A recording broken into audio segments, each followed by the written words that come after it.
Alors, bonjour à tous, ici pour un nouveau podcast numéro 20. Aujourd'hui, on vous parle de nos 5 piliers pour une prise de masse réussie.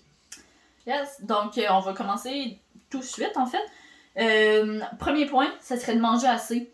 Il y a énormément de monde qui sous-estime la quantité qu'ils mangent, mais il y en a aussi qui surestiment la quantité qu'ils mangent. Puis c'est souvent les gens qui veulent prendre en masse qui surestiment la quantité qu'ils mangent, donc en fait qui vont pas manger assez par rapport à ce qu'ils pensent.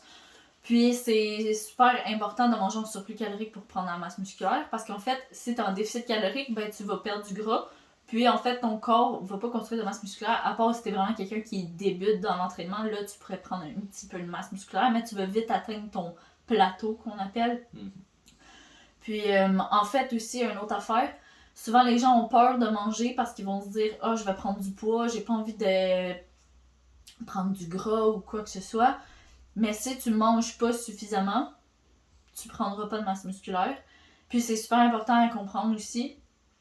Puis en fait, oui, c'est sûr qu'une prise de masse vient avec peut-être une petite prise de gras, mais si c'est fait super progressivement, puis avec un bon contrôle de ce que tu manges, puis vraiment que tu es en petit surplus calorique, pas 500 calories en haut, tu prendras pas énormément de gras. Je veux dire, tu pourrais prendre peut-être, je sais pas, j'ai vu des gens faire des prises de masse, puis pas prendre de gras du tout aussi. C'est super bien contrôlé, puis que tu regardes vraiment ce que tu manges, puis que tu as un bon métabolisme aussi. C'est sûr que la génétique rentre là-dedans.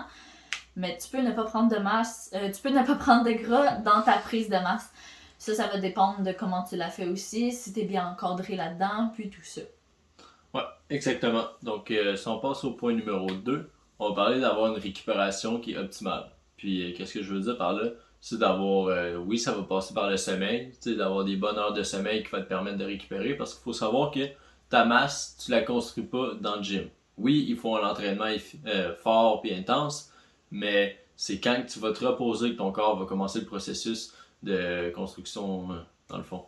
Fait qu'en fait, ton corps va s'adapter au stimuli que tu lui as donné. Mais si tu ne laisses pas le temps de s'adapter, tu ne laisses pas le temps de récupérer entre tes entraînements, puis la nuit aussi, ben ton corps ne pourra jamais construire des nouvelles fibres musculaires pour pouvoir s'adapter à ça.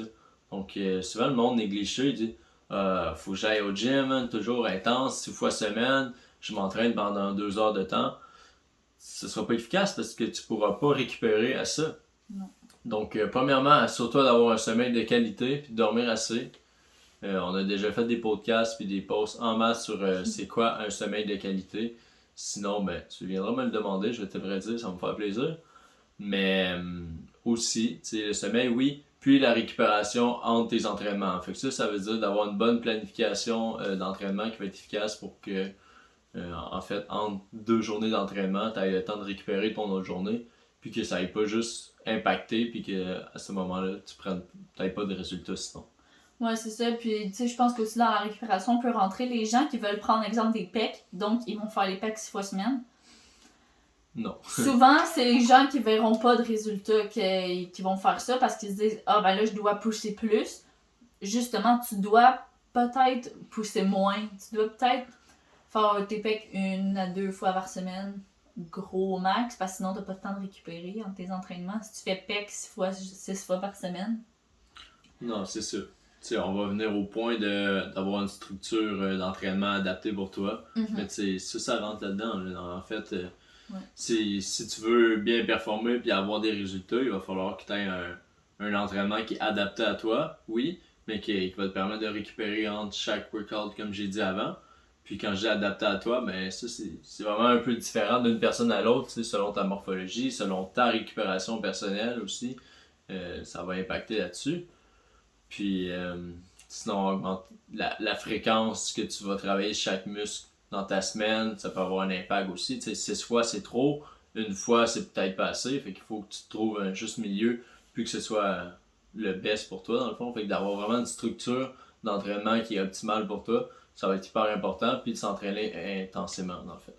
Ouais, c'est ça. Puis en fait aussi, ben là, je pense qu'on a pas mal fait le point du stimulé puis de la pério. On peut parler de périodisation un peu, qui peut être... Dans le fond, c'est ça, le troisième point, ce serait d'avoir un bon stimulé puis une bonne périodisation qui est faite pour toi. Puis, il y a, tu sais, un peu comme tu as dit, oui, peut-être qu'une fois semaine, ce sera pas assez, puis 6 fois semaine, ce sera trop. Mais chaque muscle du corps a une fréquence qui lui est propre. Par exemple, les épaules, tu peux les travailler plus souvent que, exemple, les biceps. Puis tes jambes, tu peux les travailler un petit peu moins souvent que tes fessiers, par exemple. Donc, chaque muscle de ton corps a en fait une fréquence à laquelle il est optimal d'être travaillé. T'en as que c'est plus, t'en as que c'est moins, t'en as qui sont mieux de travailler sur des longues séries, t'en as qui sont mieux de travailler sur des plus courtes séries, en force, en peu importe. C'est vrai, ça dépend vraiment de chaque groupe musculaire. Puis ça, en fait, ben, le meilleur conseil que je peux vous donner pour optimiser cette partie-là, c'est d'aller vous chercher un coach. Mais si vous voulez le faire par vous-même aussi, ce que vous pouvez faire, c'est vous former. Nous, comment on a appris ça, c'est en se formant. Puis à travers les formations, on a un peu appris justement quel groupe musculaire il faut travailler, de quelle façon, comment, à quelle fréquence et tout ça. Puis ça, c'est important aussi à tenir en compte dans la période. Puis... Ouais, puis aussi à tenir en compte, en fait, ça va être toi, ton corps, comment il réagit, puis qu'est-ce qui est le mieux optimal pour toi. Parce que d'une personne à l'autre, oui, ce qu'on se base sur les muscles, exemple, qui ont une fréquence optimale, mais toi, ça se peut que ton corps réagisse d'une manière X. Fait qu'il faut aussi prendre en compte ça. Ouais, c'est ça, le facteur moi, c'est ça, personnel, génétique, un peu dans ce... Ouais, ta capacité de récupérer entre chaque entraînement, puis tout ça. Ouais. Donc, 4e point, avoir une bonne santé générale. Donc, c'est quoi une bonne santé générale? Là, on va parler plus d'environnement hormonal. Est-ce que tu as une bonne gestion de stress ou tu es vraiment quelqu'un de très stressé? Est-ce que ton système digestif fonctionne bien? Est-ce que tu digères bien? Est-ce que tu manges? Parce que si tu manges vraiment beaucoup, tu peux manger 5000 calories puis rien absorber. Ben, peut-être que tu prendras pas de masse musculaire parce que ta base, la base de ta pyramide, ben, elle est dysfonctionnelle. Donc, le top de ta pyramide, qui est comme aller chercher la meilleure période du monde, sert à rien si ta base n'est pas respectée. Donc, vraiment, aller partir sur des grosses bases solides. Donc, ce système digestif qui marche dans le tapis, avoir une bonne gestion de stress, justement, une bonne récupération, donc en parlant du sommeil, tout ça, ça rentre tout dans la santé générale. Puis, si t'es quelqu'un, justement, qui a un système hormonal un peu débalancé, justement, des filles qui ont pris la pilule, des choses comme ça, que ton système hormonal est un peu débalancé, on va y aller comme ça. Ou si t'es un gars qui a pris des produits anabolisants, une fille aussi qui a pris des produits anabolisants, ça c'est un autre truc à checker, mais peut-être plus aller checker avec justement un médecin professionnel qui va pouvoir justement plus te guider, faire des prises de sang avec toi, puis tout ça. Ouais, c'est ça. Pour avoir ton bilan hormonal le mieux, puis voir qu'est-ce qu'il y en a pour vrai. Ouais, surtout si t'as pris des produits. Je sais pas si c'est des gens qui nous écoutent qui en ont pris, mais fais tes bilans sanguins. Vraiment important. Si tu te mets quelque chose dans le corps et que tu sais pas comment ton corps était avant, ça part pas bien. Non, c'est clair. Puis je te laisse faire avec le 5e point.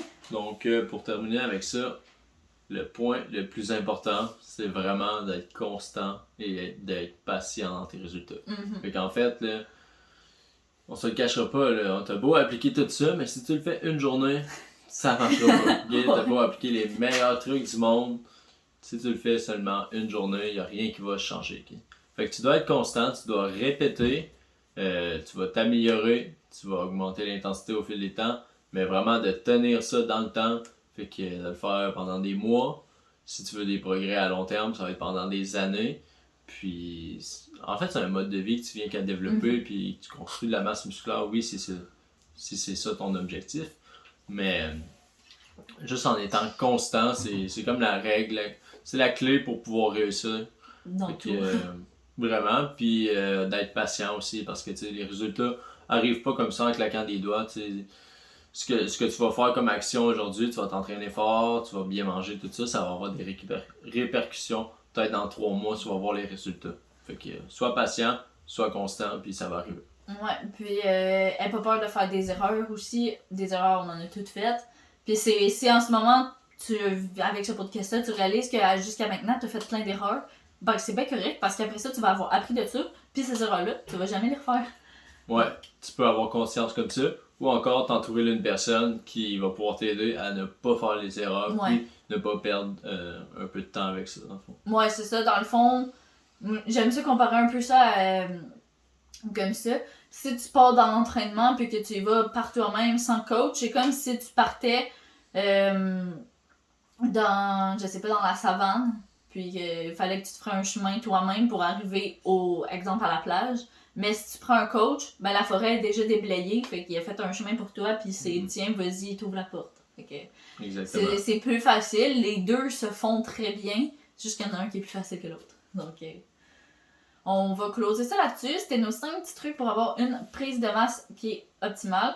Puis, si vous avez aimé ça, si vous pensez que ça peut aider quelqu'un qui est en prise de masse, puis que vous voyez dans ce podcast-là qu'il y a peut-être des erreurs que vous voyez qu'il fait en ce moment, n'hésitez pas à lui partager. Puis, si ça vous a aidé, si vous avez aimé, un like, un commentaire, nous, ça nous fait toujours plaisir. Puis, on se dit à la prochaine pour un nouveau podcast. Passez une bonne semaine. Merci. Ciao.